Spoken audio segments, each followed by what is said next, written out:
Hey, what's going on, everybody? The Playbook crew back here with you, taking a look at Week 1. Rhett Lewis, the Super Bowl champs, Sean O'Hara, Coach Brian Billick here, taking you down to the Superdome in New Orleans, where the Tampa Bay Bucs are battling the Saints. And, well, the league's worst pass defense from a year ago certainly has their work cut out for them this week, don't they? Yeah, going down to your hometown, right? Yes, indeed. I think for the Bucs, you look at what they did in the offseason and in the draft, and it was all about defense. They've got to find a way to get a pass rush, get after the quarterback, and that's really what it comes down to when you're playing Drew Brees and the Saints. So here's my guy JPP, Jason Pierre-Paul.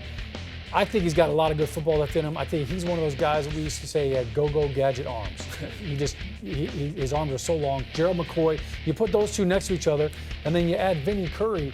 This front is going to look a little different. Now, they've got to get home. You've got to help out the back end of your defense, but they've got some stud linebackers on defense. I think this is a tough draw for them in Week 1. Just because, look, guys aren't used to playing 65 snaps a game.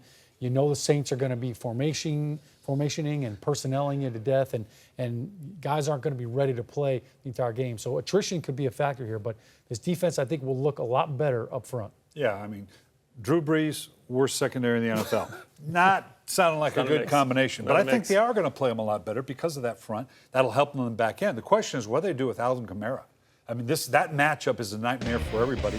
Obviously, what he did last year. Now, with Mark Ingram out to start, he may carry the ball a little bit more. He's never had more than 12 carries in a single game. But this guy was a dynamic force as a pass receiver last year. Only Reggie Bush had more catches, and Kirby Smart had more yards. Outside of that, this guy tops them all. And so that's going to be the matchup worry, I know, for the Tampa Bay Buccaneers. I think that front line, that front seven is going to be okay. Drew Brees obviously is going to get his yards. A lot of them is going to come off this guy.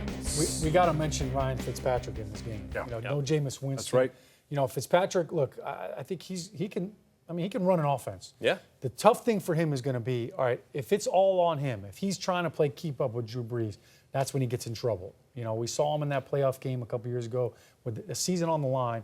He ended up throwing a couple of interceptions. That's what he can't do. You can't throw an interception. Drew Brees is going to turn right around. Next thing you know, you're down 14 You can't points. have the Saints defense taking team pictures on the sidelines after turnovers. Can't do it. That's not a recipe They call those selfies. for success. All right, it's a Sunday 1 o'clock Eastern kickoff there from the Superdome. We'll see you back here on Wednesday at 6:30. Bring your playbook.